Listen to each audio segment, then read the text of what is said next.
4-day investment summit ends. New prospects of business and investment likely to open up.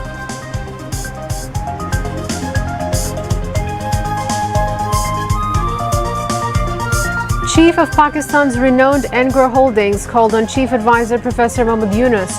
Interest shown for more investment on telecommunications and energy sectors.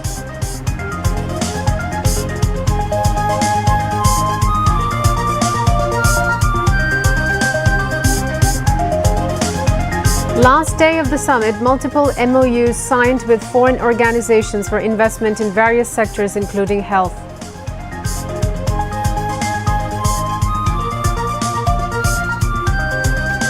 Arrest warrant issued against 18 individuals including Sheikh Hasina and Saima Wazid Putul in Purbachal plot corruption case.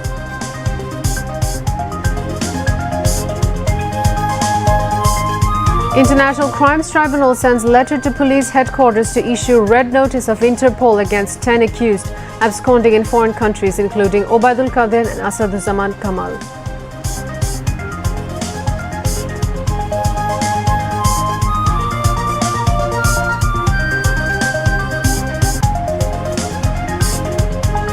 SSC and equivalent examinations begin. Education advisor urges all to refrain from rumor of question leakage.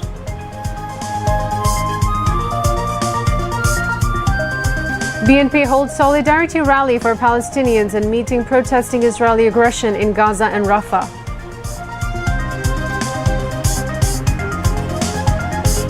President Trump postponed the decision of new tariff imposition on various countries for 3 months. 125% tariff on China to continue. And Bangladesh defeat Thailand with a big margin of 178 runs in the qualifying match of ICC Women ODI World Cup Cricket. Assalamu alaikum, this is Sabah Sakti Arshi welcoming you to News at 10. You have just heard the headlines, now into the details. The just concluded investment summit will open up new horizon in business and investment sectors.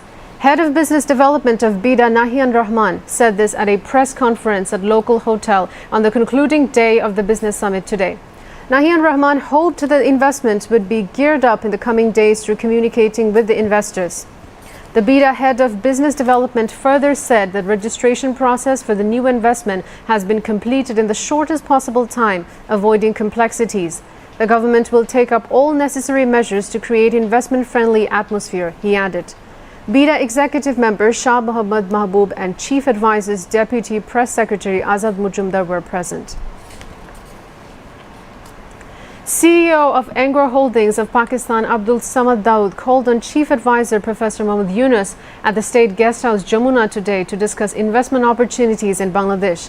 During the meeting, the Engro CEO expressed a strong interest in expanding the company's footprint in Bangladesh, particularly in telecommunications and energy sectors. Welcoming the interest, Chief Advisor Mohammad Yunus emphasized the importance of sustainable and forward-looking collaboration. Abdul Samad Dawood, who came to join the Bangladesh Investment Summit, praised the 4-day-long conference, which was hosted by the Bangladesh Investment Development Authority, BIDA. Professor Yunus encouraged Engro's leadership to visit Bangladesh again and see the scope for collaboration across sectors. Chief Advisor Special Envoy for International Affairs Lutfi Siddiqui, SDG Coordinator Lamia Morshid and Principal Secretary Shirajuddin Shathi were also present at the meeting. A storm of MOUs were signed on the final day of the investment summit today. A US-based company is all set to build water purification plants across Dhaka and other cities of Bangladesh. In one of the most promising collaborations, US-based Quest Water Global signed a memorandum of understanding with the Bangladesh Investment Development Authority, BIDA. WASA officials were present. Besides, multiple companies from the United Arab Emirates have signed MOUs to invest hundreds of millions of dollars in the country's health sector, including setting up a new cancer hospital. A tripartite MOU has been signed between the Entrepreneurs Group, Beacon Pharmaceuticals PLC, and Hassan Mohin Chartered Accountants. Together, they're planning to pump in over $100 million to build a cancer hospital and boost overall healthcare facilities. The Entrepreneurs Group and Universal Medical College Hospital also joined hands by signing another MOU for future investment. JPG Investments, another UAE-based group, stepping into the arena with their own MOU to support Bangladesh's blooming health sector. BIDA coordinated this MOU. Dutch-based company Seed NL signed an MOU with the Bangladesh Seed Association to invest in seed management and agricultural growth across the country.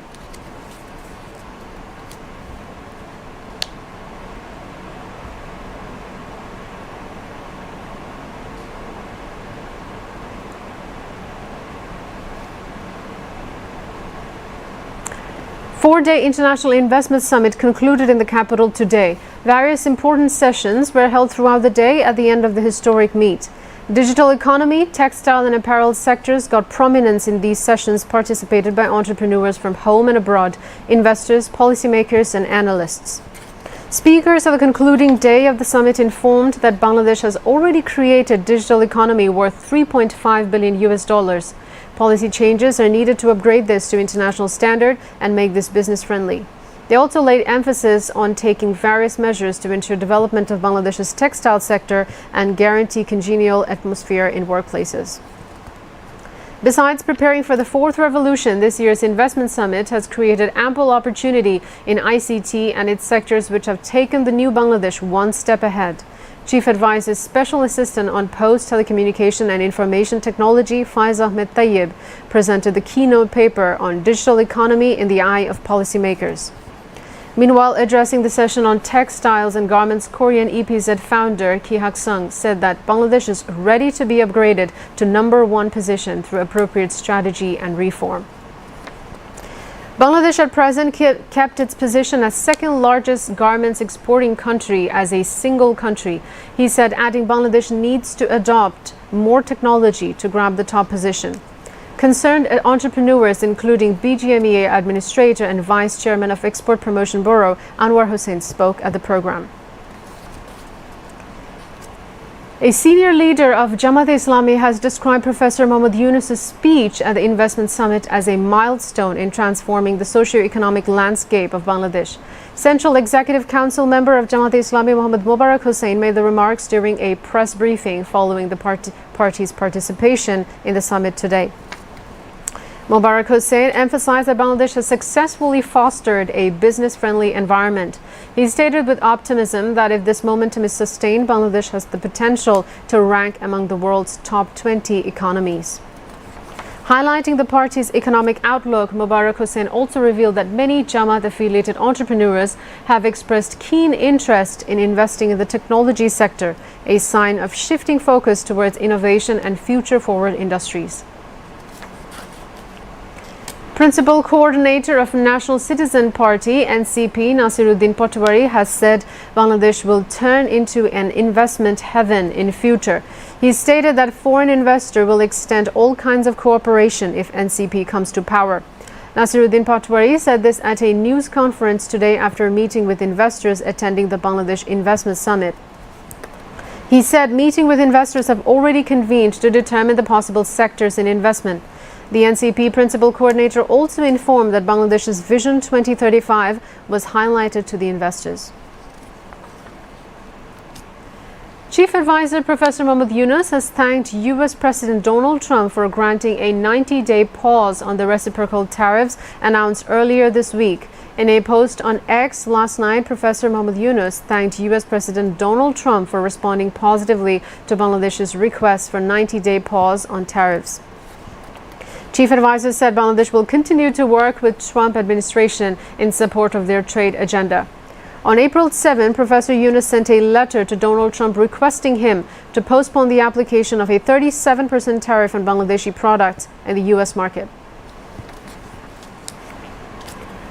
The prosecution of the International Crimes Tribunal has requested Interpol to issue red notices against 10 accused individuals, including 8 fugitive former ministers and state ministers in connection with crimes against humanity. Chief Prosecutor Tajul Islam confirmed the matter today while talking to journalists. The accused are former Road Transport and Bridges Minister Obaidul Qadir, former Home Minister Asaduzzaman Khan Kamal, former Foreign Minister Hassan Mahmood, former Liberation War Affairs Minister AKM Mozammel Haq, former Textile and Jute Minister Jahangir Kobir Nonok, former Education Minister Mohibul Hassan Chowdhury Nofel, former State Minister for Information and Broadcasting Muhammad Ali Arafat, former State Minister for Power, Energy and Mineral Resources Nasrul Hamid Bipu, former Mayor of Dhaka South City Corporation Sheikh Fazle Nur Taposh and Tariq Siddiqui, former Defense Advisor to ousted Prime Minister Sheikh Hasina. Tajul Islam said that a total of 339 complaints related to genocide and enforced disappearances have been received by the tribunal so far. Of these, investigations are ongoing into 39 complaints and 22 cases have been filed. There are 141 accused in these cases. Among them, 54 have been arrested while 87 remain fugitive, he added. Tajul Islam also mentioned that to ease the judicial process, several amendments to the Tribunal Act may be introduced next week. A court in Dhaka today issued arrest warrant against 18 people, including ousted Prime Minister Sheikh Hasina and her daughter Saima Wazid, in a case lodged over taking 10 kata plot through fraud in Rajdhani Unnayan Kortripokho Raju Purbachal New Town project. Dhaka Metropolitan Senior Special Judge Mohammad Zakir Hossain Ghalib passed the order, accepting formal charge filed in the case. The court also set May 4 for submitting probe report in the case, ACC Public Prosecutor Mir Ahmed Salam said. Anti-Corruption Commission filed the case on January 12, 2025 against 16 people, including ousted Prime Minister Sheikh Hasina and Saima Wazid Putul, and submitted the charge sheet on March 10, adding names of 2 more accused, bringing the total number of accused to 18. The other accused in the case are Ministry of Housing and Public Works Administrative Officer Muhammad Saiful Islam Shorkar, Senior Assistant Secretary Purobi Goldar, Additional Secretary Qazi Wasi Uddin, Secretary Muhammad Shahidullah Khondokar, former Rajuk Chairman's Personal Assistant Muhammad Anisur Rahman Mia, former Rajuk Member Muhammad Khurshid Alum, Kobir Al-Asad, Tonmay Das, Muhammad Nasiruddin, Major Retired Samsuddin Ahmed Chaudhry, Muhammad Nurul Islam, Sheikh Shahinur Islam, Muhammad Hafizur Rahman, Habibur Rahman, then Prime Minister's Personal Secretary 1, Muhammad Salahuddin, and former State Minister Sharif Ahmed. SSC and equivalent examinations have begun across the country. This year, nearly 20 lakh students are participating in the SSC and equivalent examinations under 11 education boards. The first day's exam was held from 10 a.m. to 1 p.m. Education advisor C.R. Abrar visited the examination center at Motijil Central Governmental School. He told the reporters that technological measures have been strengthened to prevent question paper leaks. A total of 19,28,181 students are taking part in this year's SSC and equivalent examinations under all education boards across the country. Among them, 14,90,142 candidates are appearing under the 9 general education boards. This includes 7,01,538 male and 7,88,604 female students. A total of 2,291 examination centers and 18,084 institutions are involved in conducting the exams under these boards. Under the Madrasa Education Board, 2,94,726 students are sitting for the Dakhil examinations. Of them, 1,50,893 are male and 1,43,833 are female candidates. The board has set up 725 exam centers across 9,063 institutions. Meanwhile, under the Bangladesh Technical Education Board, 1,43,313 students are taking part in the examinations. This includes 1,08,385 male and 34,928 female candidates. Commerce advisor Sheikh Bashiruddin said that Bangladesh's trade will not be affected by India's cancellation of the transshipment facility. He came up with the assertion today while briefing journalists after an interministerial meeting at the Secretariat.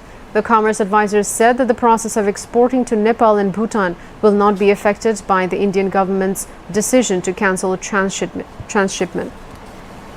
Mentioning that the government is making every effort to maintain overall trade normalcy, including ready-made garment exports. He also highlighted the importance of enhancing commercial capacity under domestic management to overcome any potential challenges.